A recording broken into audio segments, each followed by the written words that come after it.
अस्सलाम वालेकुम। कल हमने थर्मोडायनामिक का एक एमसीक्यू डिस्कस किया था जिसमें पूछा गया था कि specific heat of a gas during isothermal change is specific heat किसी गैस की आइसोथर्मल चेंज के दौरान क्या होती है, इनफाइनाइट। ठीक है, ये हमने कल वाली वीडियो में डिस्कस कर लिया था और इसका पूरा सॉल्यूशन भी कर लिया था। तो आज हम डिस्कस करते हैं कि specific heat of a gas during adiabatic change. Specific heat किसी गैस की एडियाबैटिक चेंज के दौरान क्या होगी। तो पहले तो हमें पता होना चाहिए कि एडियाबैटिक चेंज किस चीज़ को कहा जाता है। एडियाबैटिक क्या है? एडियाबैटिक एक प्रोसेस है। अब ये कौन सा प्रोसेस है? ये एक ऐसा प्रोसेस है जिसमें कोई भी हीट, जो हीट है ना, वो एक्सचेंज नहीं होती। ठीक है, एक्सचेंज कैसे नहीं होती? जैसे कि कोई हम कंटेनर ले लें तो ये सिस्टम है, बाहर वाला पूरा सिस्टम है, ठीक है, और ये क्या है? ये सिस्टम है, सॉरी, अंदर वाला सिस्टम है और बाहर वाला जो है इसे हम क्या कहते हैं? सराउंडिंग। तो एडियाबैटिक प्रोसेस में क्या होगा? सराउंडिंग से हीट सिस्टम में नहीं जाएगी और सिस्टम से हीट बाहर सराउंडिंग में नहीं जाएगी। ठीक है, इसकी जो वाल्स हैं वो परफेक्टली इंसुलेटिंग होगी। ठीक है, इंसुलेटिंग होगी। इसकी वजह से जो है ना, इसके अंदर ना ही हीट जा सकती है और ना ही इससे हीट बाहर आ सकती है, और इसका पिस्टन जो होगा वो भी परफेक्टली इंसुलेटिंग होगा। ठीक है, तो इस वजह से इसमें ना हीट इंटर हो सकती है, ना हीट बाहर आउट हो सकती है। एडियाबैटिक प्रोसेस का मतलब है कि हीट एक्सचेंज ना हो। ठीक है, अब ये एडियाबैटिक प्रोसेस जो है ना, हमें फास्ट करवाना पड़ता है। ठीक है, अगर ये हम फास्ट ना करवाएं तो क्या होगा? फास्ट नहीं, इसको फास्ट करवाना पड़ता है। अगर हम इसे स्लोली करवाएंगे तो क्या होगा? हीट एक्सचेंज हो जाएगी। ठीक है, हीट एक्सचेंज होगी। अगर फास्ट करवाएंगे तो सिस्टम और सराउंडिंग के बीच हीट एक्सचेंज नहीं होगी। तो ये कंडीशन है, ठीक है, कि एडियाबैटिक सिस्टम हम फास्ट करवाते हैं और इसकी जो वाल्स और जो पिस्टन है वो क्या होता है? Perfectly insulating. तो तभी जो है ना, ये दोनों कंडीशन अगर फॉलो हो रही हैं तो जो सिस्टम है वो परफेक्टली क्या है? एडियाबैटिक। ठीक है, एडियाबैटिक प्रोसेस परफेक्टली जो है ना फॉलो हो रहा है। अब एमसीक्यू की तरफ आते हैं। इसमें क्या पूछता है कि specific heat of a gas, किसी भी स्पेसिफिक हीट किसी गैस की एडियाबैटिक चेंज के दौरान क्या होगी। इसमें क्या हो रहा है कि Q जो है, delta Q is equal to 0। Change heat जो है ना, एक्सचेंज ही नहीं हो रही। ठीक है, तो अब हम स्पेसिफिक हीट का फार्मूला देखेंगे तो वो क्या है? C is equal to Q upon M delta T।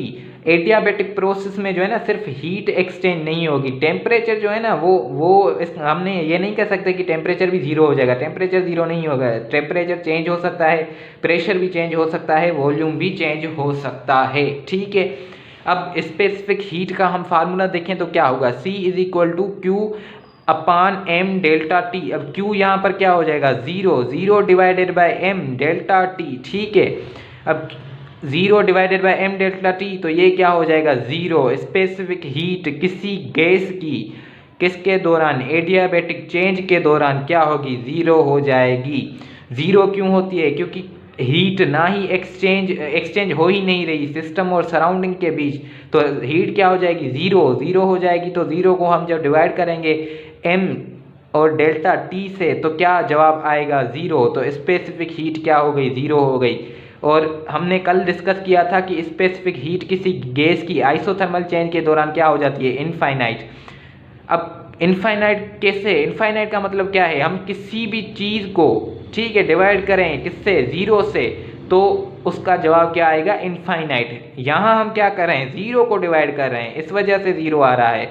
अगर M डेल्टा T ऊपर होता, 0 नीचे होता, M डेल्टा T को हम 0 से डिवाइड करते तो क्या आता जवाब? इनफाइनाइट। ठीक है, किसी भी चीज़ को 0 से डिवाइड करेंगे तो वो किसके बराबर आएगा? इनफाइनाइट के। ठीक है, अब हम दूसरा एमसीक्यू डिस्कस करते हैं जिसमें एक ग्राफ दिया हुआ है, ठीक है, प्रेशर और वॉल्यूम पर। अब हमें कैसे पता चले कि जो ये कौन सा प्रोसेस है और ये कौन सा प्रोसेस है और ये कौन सा प्रोसेस है। तो इसमें देखा जाए तो प्रेशर क्या रह रहा है, कांस्टेंट। और किस प्रोसेस में प्रेशर कांस्टेंट रहता है, आइसोबैरिक प्रोसेस में क्या होता है, प्रेशर कांस्टेंट रहता है। Iso means same, बेरिक means pressure, same pressure, constant pressure, pressure क्या रह रहा है, कांस्टेंट। तो ये लाइन किसकी हो गई, आइसोबैरिक की। अब इन दोनों में से कैसे पता चले कि एडियाबैटिक का कौन सा है, आइसोथर्मल का कौन सा है, ठीक है। तो हमने पढ़ा है कि एडियाबैटिक का जो ग्राफ होता है ना वो ज़्यादा स्टीपर होता है। इन दोनों में से कौन सी लाइन ज़्यादा स्टीपर है, नीचे वाली लाइन ज़्यादा स्टीपर है। तो ये किसका ग्राफ हो गया, ये हो गया एडियाबैटिक का ग्राफ, ठीक है। तो ये ऊपर वाला ग्राफ किसका हो गया, आइसोथर्मल का। अब अगर हमें ये ग्राफ देता है और उसमें तीनों प्रोसेस देता है, आइसोबैरिक भी दे रहा है, आइसोथर्मल भी दे रहा है, एडियाबैटिक भी दे रहा है, और हमसे पूछा जाता है कि इन तीनों प्रोसेस में से वर्क किस में ज़्यादा होगा। अब हमें कैसे पता चले कि वर्क किस में ज़्यादा होगा, तो हम पहले क्या करेंगे, इन तीनों प्रोसेस का एरिया निकालेंगे। पहले हम निकालते हैं किसका, एडियाबैटिक का। एडियाबैटिक का एरिया क्या होगा, ये एरिया हो गया एडियाबैटिक का, ठीक है। ये एरिया हो गया एडियाबैटिक का, ये कंप्लीट एरिया एडियाबैटिक का है। अब अगर आइसोथर्मल का एरिया देखें तो ये पूरा का पूरा जो है ना आइसोथर्मल का एरिया हो गया, सही है। ये पूरा आइसोथर्मल का एरिया है, ठीक है। अब हम देखते हैं आइसोबैरिक का एरिया। ये कंप्लीट जो एरिया है ना ये आइसोबैरिक का है, ठीक है। तो वर्क का हम कैसे मालूम करते हैं, वर्क एरिया के साथ रिजेंबल करता है। एरिया जिसका ज़्यादा होगा उसमें वर्क ज़्यादा होगा। अब इनमें देखें तो एरिया किसका ज़्यादा है, एरिया पूरा कंप्लीट एरिया ये आइसोबैरिक का, आइसोबैरिक का एरिया देखा जाए तो बहुत ज़्यादा है। तो अब एरिया आइसो का ज़्यादा है, एरिया आइसोबैरिक का, एरिया आइसोबैरिक का ग्रेटर है, किससे ग्रेटर है, आइसोथर्मल से। एरिया आइसोथर्मल, ठीक है। अब एरिया आइसोथर्मल का किससे ग्रेटर है, एडियाबैटिक के एरिया से। सबसे ज़्यादा एरिया किसका है, आइसोबैरिक का, उससे कम एरिया किसका है, आइसोथर्मल का, और सबसे कम एरिया किसका है, एडियाबैटिक का। तो जिसका एरिया कम होता है उसमें क्या होता है, वर्क कम होता है, और जिसका एरिया ज़्यादा होता है उसमें वर्क क्या होता है, ज़्यादा होता है। तो वर्क एरिया किसका ज़्यादा है, आइसोबैरिक का, तो वर्क किस में ज़्यादा होगा, आइसोबैरिक में, ठीक है। और उसके बाद एरिया किसका ज़्यादा है, आइसोथर्मल का, तो वर्क किसका ज़्यादा होगा, आइसोथर्मल का, ठीक है। और उसके बाद सबसे कम एरिया किसका है, एडियाबैटिक का, तो वर्क किसका सबसे कम होगा, एडियाबैटिक का, ठीक है।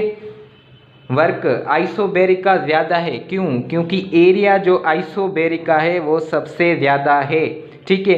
अब आइसोथर्मल और एडियाबैटिक में हम देखें कि वर्क किस में ज़्यादा हो रहा है, तो आइसोथर्मल का एरिया ज़्यादा है एडियाबैटिक से, तो आइसोथर्मल में वर्क ज़्यादा होगा। और सबसे कम एरिया किसका है, एडियाबैटिक का, तो सबसे कम वर्क किस में होगा, एडियाबैटिक में।